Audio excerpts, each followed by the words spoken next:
Hey everybody, welcome back to the Fiore Boys Racing channel for our 40th episode on this build series. I'm John and this is my hill climb sprint car. We have a lot going on in the shop today. I have been doing a lot of work over a period of days and I want to bring you guys all up to speed on what I got going on. So, new day in the shop. Excuse the mess. I had a huge job in last couple days and I'm still recovering from that and from having the place painted and recovering from the race, when everything got kind of in the mess. And then we are also preparing a whole bunch of things to go to a storage unit. So hopefully we get some more racing room in here, so to speak. This Mustang is going down there, and then the Caprice will be coming down, and I'm going to repair that and put that right where the Mustang is. And then that'll free up these two bays for my business and also make things easier for the race team and stuff like that. So this car will get completed a bit down the road. I was going to run it as a drag car, but I think we're actually going to make it a competition SCCA car. So we'll see what the future brings on that. Anyway, what I got going on with this is I got in a Motion Raceworks overflow tank for the coolant, and then I also got in their oil catch can, and that is a nice unit. I've been told that they are the best catch cans that are out there, and I think they're pretty reasonably priced. I also got in this kit to bleed the brakes. Apparently you can use this to bleed it yourself. I have not tried it yet, as you can see, but we'll find out more down the road. And then the battery project, I think I've shown you a little bit on that already, but I bought a piece of 1/4-inch aluminum plate here and have made this up so that I can mount it to these points here. And as you can see, I have shock spacers in here, and they actually sit perfectly around these nutserts that go to the frame. I will also have a strap that goes around the battery, and hopefully that is just a nice secondary line of defense. But so this plate will mount to the frame, and then as you can see here, I have the battery mount already attached to the plate. This thing goes right here, and then the battery will be able to slide in through that little opening right there. So more on that to come. I'm going to continue on this project and get that all mounted up, and then move on to the next project, which I think I'm going to start to make a Watts link for the front here.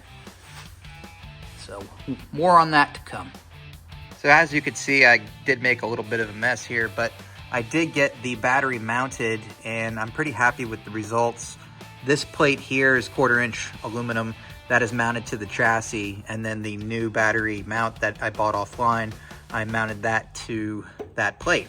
I was also able to mount up the solid state shutoff switch. I think that's what they call it. But I did get that mounted up, and I'm pretty happy with the results. I plugged in and hooked up and all that stuff, all the wires, and tested it, and sure enough, everything works well.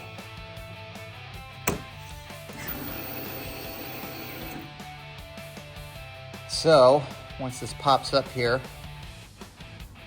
I will show you what I'm dealing with. Now, as you can see, it's 12.5 volts. So I just need to charge this guy a little bit, but then it will be able to maintain that level a bit longer. And from what I've tested, that has been true. With the battery project pretty much done, what I'm going to do now is work on a suspension upgrade here. I'm going to go from a panhard bar to a Watts link, kind of like in the back there. It'll look a little bit different, but it'll function the same. I think it's the biggest contributing factor to why the car was three-wheeling. There's a few other things that I think are contributing factors. Other people in the comments have expressed different ideas and stuff like that. I'm not sure if that's it or not, but I'm leaning towards replacing this, and basically what that will allow is this to move up and down instead of on a swinging axis that would go like this. That's how it works now. This, being the only spot that attaches to the chassis, and this being the only spot that attaches to the axle, it definitely is going to affect the motion of the front suspension. However, in the original designs, we didn't anticipate having that much of a range of motion, even though we had extended the panhard bar out as far as we could go. So I'm definitely going to have to upgrade that somehow, change that up somehow. Like I said, I think that's the biggest contributing factor to the issue that we're having. Also, if it doesn't fix it, I can still drive it that way. It's not preferred for me or for, getting fast times or anything like that, but it is drivable. So what I'm going to do first, though, is I'm going to actually make the link out of aluminum. I have some stock that I'm going to use to make that. And then after that, I will put a spud on the axle, a lot like the panhard bars, but I'm going to put it in the middle. And then I will worry about the chassis stuff a little bit further down the road. I've started on basically a prototype for the pivot. I'm not really sure what you'd want to call that. I guess that is the Watts link itself. But this whole setup right here will actually be in the middle here. But I just wanted to see how well this would work. And I think it's going to work out pretty well. So I have this old piece, which is actually one of the arms from the rear suspension. And what I'm going to do is just put clevises in here that are, that match up with these type of Heim joints. And that way I have some adjustability up and down, as well as the radius, as well as the radius rods themselves. But this will pivot on a spud that is going to be mounted, like I said, on the actual axle itself right here in the middle.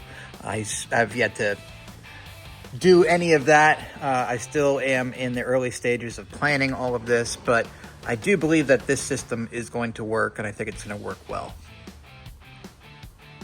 A little bit of an update here. So I've been playing around with this, kind of like the size for that, and I'm going to kind of work with what I got there. Also, this tube is going to go, it's going to mirror that tube that's right over there on this side, and then that will be the mount for the other side of the Watts link. What I want to do right now is do the upgrades and kind of keep it, drivable, race ready, so to speak, just because there are still a few opportunities at the end of the year here to get the car out. I haven't identified anything yet as far as making it to an event, but hopefully we could find something. I know that I'm going to have a couple opportunities to drive it around at low speeds, but we'll see about the high speed stuff and getting to shake down anything like the suspension and stuff like that. As you can see, I am in the middle of welding in a few things here. I'm putting this bar in right here, and that's for the Watts link. And then also I will be putting on this spud right here. This spud goes right through that piece right there. That's the actual Watts link itself. And then this will all get welded on there. And hopefully everything works out pretty well. Hopefully I can get it welded in today, because I'd like to cycle it and see if everything works really well. And anyway, I'll keep you guys posted. As you can see here, I'm finishing up the installation of this bar. I did run out of welding gas. I had ordered 2. One of them wasn't quite full. Actually, it was almost empty. So that put me back a day.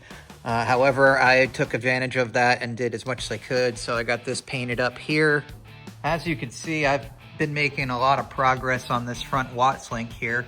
I have that spud basically just tacked on right now, and it is spaced out a little bit just to make it on the same plane as this bar here and this bar here. And I think that's pretty important, but it also would make this point, if that was the sole mounting point, pretty weak. So what I'm gonna do is I'll have this support plate basically over the front of that, and then I will have these bungs, I'll weld those into the axle, and I'll put some spacers between the plate and the bungs, and hopefully that will support that enough to where I can have freedom to move this forward and backwards on that bolt right there. So more to come on that. I'm probably going to start welding some stuff in as far as the bungs and the rest of the mount for it, and then I'll show you what that looks like on when I get done with it. Another issue that I've been having is with this valve cover. It hasn't really, I think it's warped. So it's leaking. It has been leaking since day one. It's always done this little bit back here, and then this time this seal or the valve cover gasket pushed out. I'm not sure if that was me putting it in incorrectly, or if it just is warped that much to where it didn't have enough pressure and pushed it out. Also, there's a few other things I want to check underneath the valve cover as a result of this. So more to come on that. I will bring you guys up to speed, but I will be getting a new set of valve covers here and different coil pack mounts, and you'll just have to wait to see those, but I'm going to be hopefully getting them from a couple of friends, and you'll see what they look like in the future.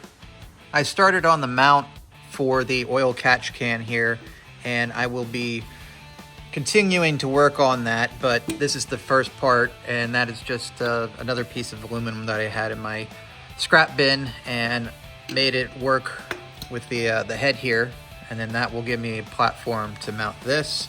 Not out here, it will be between these two bolts right here, and then that will also kind of hide all this wiring here. So it's kind of a 2-for-1.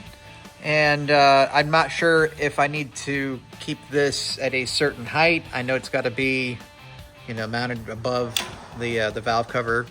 Yeah, there you go, John. Just put another scratch in it or something. All right. But anyway, more to come on that. I'll keep you guys posted on all of that, and I'll show you the outcome. Got the mount for the catch can all ready to go. And then I actually had a couple of fittings. I had these fittings here and these fittings on both sides.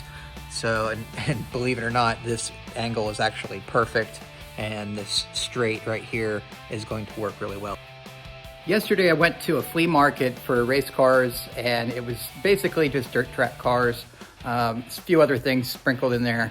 But anyway, I was able to acquire a set of scales after I was able to sell some things left over from my sprint car days. And I split it with my buddy. So we got a nice set of scales for a really good deal for both of us. And today we're gonna figure out how much does this hill climb sprint car actually weigh. Now you have to keep in mind there's a few things.